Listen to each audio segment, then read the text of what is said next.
蕭望睇完卷宗，已經係凌晨3點啦。佢成個人攰賴賴咁挨咗喺個凳柄度，甚至都唔敢去估呢條友作案嘅動機係啲乜嘢。唔啱，冇咗咁多細路，如果全部被殺害嘅話，咁點解從來都冇發現過一具屍體嘅呢？一旦發現屍體又或者屍骨，咁用失蹤人口 DNA 庫進行引證，成件事就唔會咁 QK 噶啦嘛。唔知道係呢個推理嘅可靠性，定係自己心底嘅對抗性，定抑或係為咗案件揾到個奮鬥嘅支柱。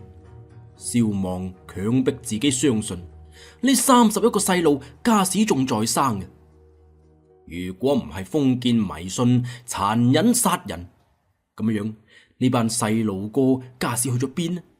案犯嘅動機又係乜嘢呢？蕭望記得拐賣兒童案件一般係發生喺農村嘅，因為村民忙於耕種，所以啲細路從好細個開始就冇人睇㗎啦。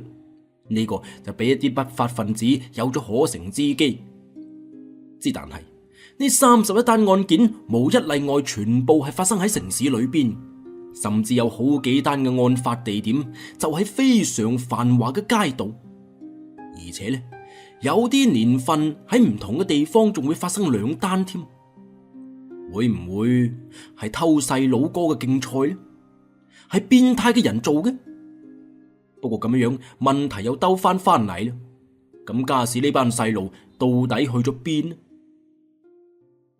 蕭望家史成個頭腦亂晒大龍，佢強迫自己平靜落嚟，將31本卷宗攞到去複印機旁邊，將每本卷宗最關鍵，亦都係最能夠概括案情嘅案情調查報告一份份咁複印落嚟。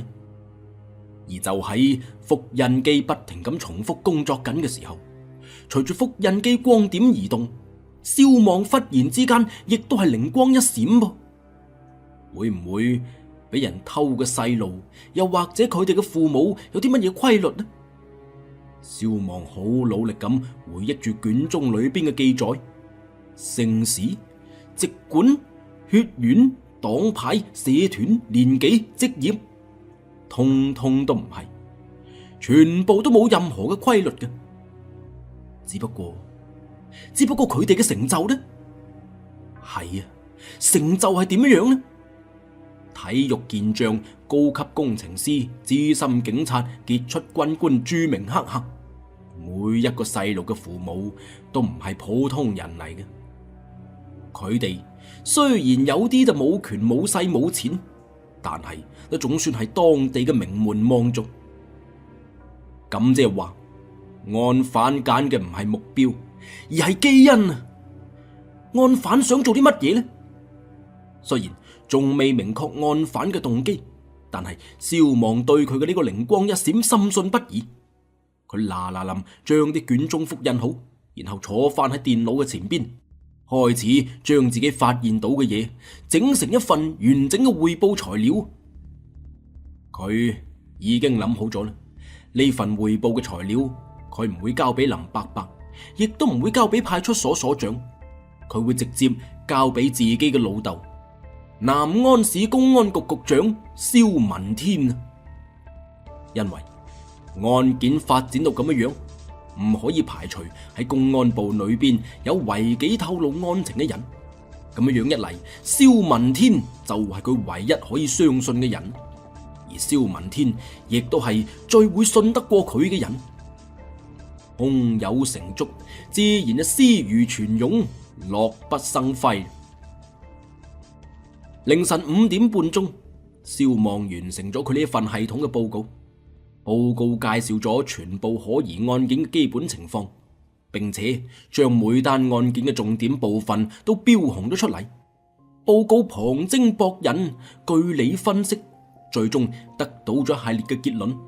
31單案件具有明確嘅特徵同埋規律，總結起上嚟，固有特徵規律有日期、性質、手法、目標，所以呢31單案件應該串併偵查。31單案件侵犯嘅個體呢，都係1到4歲嘅細佬哥，男女各半，而且都係名門望族，有理由相信案犯係喺度挑選緊基因。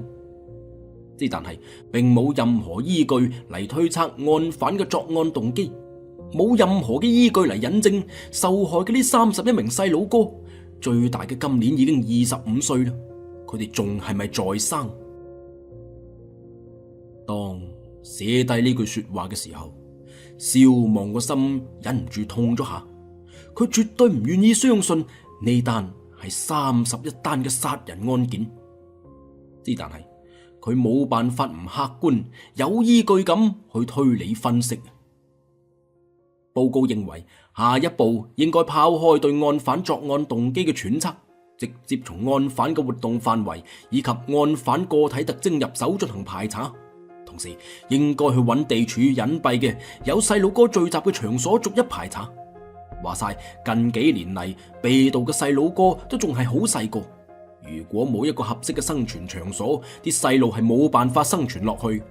如果冇一個聚集嘅隱蔽嘅場所，啲細路早就俾警察揾到咗啦。而且呢，報告仲認為更為之緊要嘅係同鄰近省份進行串並，尋找類似嘅案件。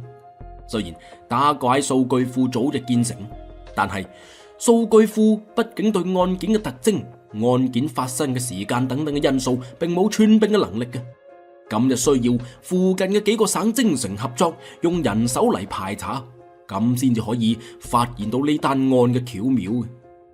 蕭望相信案犯咁猖獗，跨地區咁作案，好有可能係跨省作案添。而外省嘅類似案件，我哋家史仲未掌握。呢一日一夜嘅不眠不休，蕭望雖然取得咗重大嘅突破，但係疑團依然好大。佢只係一個實習警察，佢根本冇能力再深究落去。咁阿爸呢？阿爸得唔得呢？佢可唔可以說服局黨委、說服省廳甚至公安部呢？蕭望唔敢確定。佢將呢份20幾頁紙嘅報告打印出嚟，再加埋31單案件嘅調查報告複印件，然後完完整整咁冧成一堆，跟住佢就默默咁刪咗報告嘅電子版，攬住一大堆嘅材料，熄燈關門，行出咗公安廳嘅大院。呢個時候天邊已經如土白啦。蕭望屋企住得離喺省廳冇幾遠嘅，佢攬住呢啲材料，急急腳咁向住公安家屬大院行過去。佢知道自己老豆呢，每日7點鐘就會準時咁離開屋企翻單位噶啦，而呢個時候已經係5點半啦。佢需要喺阿爸出門之前，大致咁將自己嘅發現報告俾老豆聽。如果阿爸支持佢嘅睇法，如果上級支持佢阿爸嘅睇法，如果全體警察可以同心協力，如果再加埋少少運氣，最關鍵嘅係如果嗰班細佬哥仲在生嘅話，咁破案將會係一件幾咁美好嘅事。翻到屋企，蕭望輕手輕腳打開屋企嘅大門。1樓黑咪掹嘅，窗簾外邊嘅天色已經開始白，但係就仲未照射到入屋企嘅客廳。門口呢，整整齊齊擺住幾對鞋，阿爸嘅、阿媽嘅，仲有嗰個衰仔嘅大波鞋。個衰仔着住嘅係45碼鞋，佢自己又話腳大好啊，咁樣呢，重心先係夠穩喎。屋企同平時一樣咁平靜，睇嚟事隔1年，呢個衰仔終於同阿爸阿媽和好如初啦。不出意外，呢啲都係堂當當嘅功勞啦。轉頭要好好地咁多謝下佢至得嚟。蕭望好艱難咁將嗰一大沓材料擺喺鞋櫃之上，然後就開始換鞋。呢個時候，2樓主人房度門一聲打開，跟住係阿爸熟悉嘅落樓腳步聲。蕭望話：阿爸，早晨啊！蕭文天皺緊堂眉，佢岳高頭望咗眼蕭望，聲音沙啞咁話：哦，家史先翻嚟啊！阿爸，我尋晚去咗省廳揾林伯伯啊！已經2日2夜冇休息過嘅蕭望，家史依然好精神。然之後俾我發現咗一件重大嘅事件啊！蕭文天堂眉依然冇打開，佢一面快手快腳咁執拾緊自己嘅公文包，一面頭都冇岳起咁樣問：有咩重大發現啊？蕭望企到去蕭文天嘅背後邊，係關於前日夜晚我哋轄區幼兒被盜嘅案件嘅。哦，幾好啊！嗱，雖然蕭文天對呢個信息冇咩興趣，但係呢都係勉為其難咁鼓勵下個仔。剛剛入境嘅警察一腔熱血，一定呢要用不停嘅鼓勵先至可以令佢哋激情不減嘅。